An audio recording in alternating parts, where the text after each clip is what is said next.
everyone, and welcome to a B1 Dual Hydranoid restoration. As you can see here, this guy is in very rough shape. He's got fuzz everywhere, some kind of brown gunk, not sure what that is, and he doesn't even open properly on the magnet. As you can see, the other half of him does not want to open at all.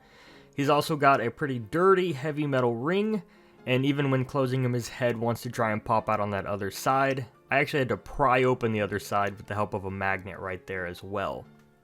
As you can see here, the sticker was still on the G power, but it actually popped off. He's at 550 Gs, so I'm giving this a sign that he's ready to be restored. First up, we need to take him apart. I'm using this screwdriver here to simply unscrew the body. He was also very tight on there. I had to use this flathead screwdriver to pry him apart. I was scared I was going to break him, but I really didn't have much of a choice just to get him off. As you can see there, I'm going back in just to pop each individual piece of the plastic off. He's pretty clean on the inside. There's not too much gunk or anything, or any of that brown, sticky, maybe candy looking stuff that was under the one head. As you can see here, the other side also looks pretty good. That ring is a bit dirty. The spring on the magnet looks good, nothing too wrong there. Again, there's another shot of this ring, kind of dirty. The other side, again, pretty clean.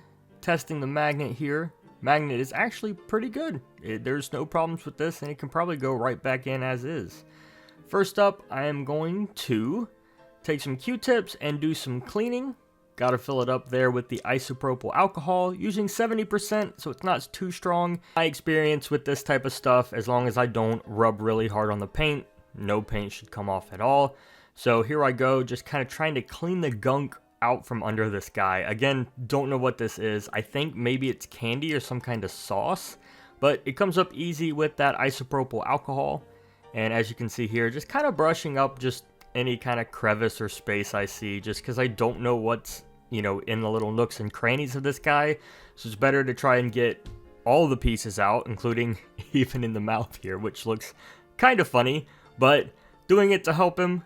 And just kind of, going through, doing the other side as well. I don't want to wipe off that G-Power sticker, but it seems to be doing pretty good there. Again, going in with the mouth. Pretty clean on the inside as well. Now we're going to take some silver cream, and this is what I use to clean this ring here.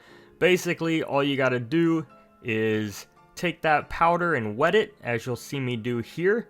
So we're going to wet this little paper towel, and then we're going to dip it into the powder, and then we're just going to do a whole lot of rubbing. This can take a lot of elbow grease, and also does depend on how dull the metal is.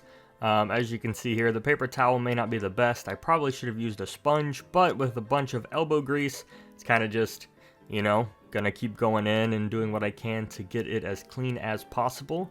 And I do actually end up very proud of the results that this silver cream ends up doing. As you can see coming up here, it looks pretty good. It didn't really get rid of any of the nicks in the metal, but that's not what it's supposed to do. Made it shiny instead.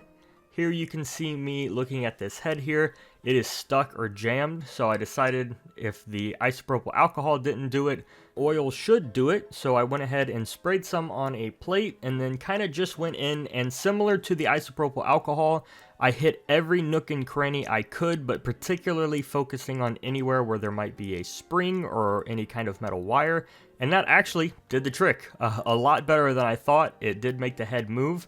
And then I looked at the foot here, which was stuck. I'm not sure if this is something that's different from B2 versus B1 Bakugan, but this Dual Hydranoid's feet did not want to flop down like I'm used to on the B2 Bakugan.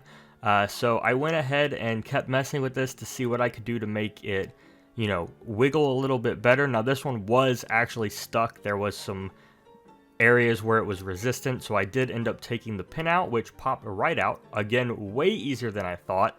Took some pliers to it and just popped it out. And then what I did was I took the foot out and then actually rubbed the pin in oil and then stuck it back in there. This honestly made a little bit of a difference, but not enough to actually justify doing the other foot. So I just stuck it back in there and, kept it as it was, because it really didn't end up making too much of a difference, but it was enough to be satisfied with. Here I am reassembling just to see how he opens. Gonna put the ring on first, followed by the magnet and spring. Make sure you put that in the correct way, and then just gonna go ahead and pop him back on, screw him back together, and do a much needed test to see how he opens. So here you go, first roll of the restored Bakugan. Not as good as I'd hoped. The head is not popping out too much. But what I ended up doing was playing with it a little more, kind of testing that head some more just to see maybe the oil's not quite set in.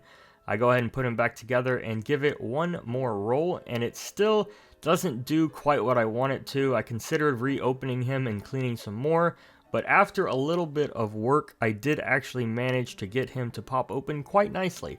So he may not open every time perfect, but it is better than what it was by a long shot, especially considering how dirty this guy was. Again, there you go, seeing him pop open there. And now to a before and after.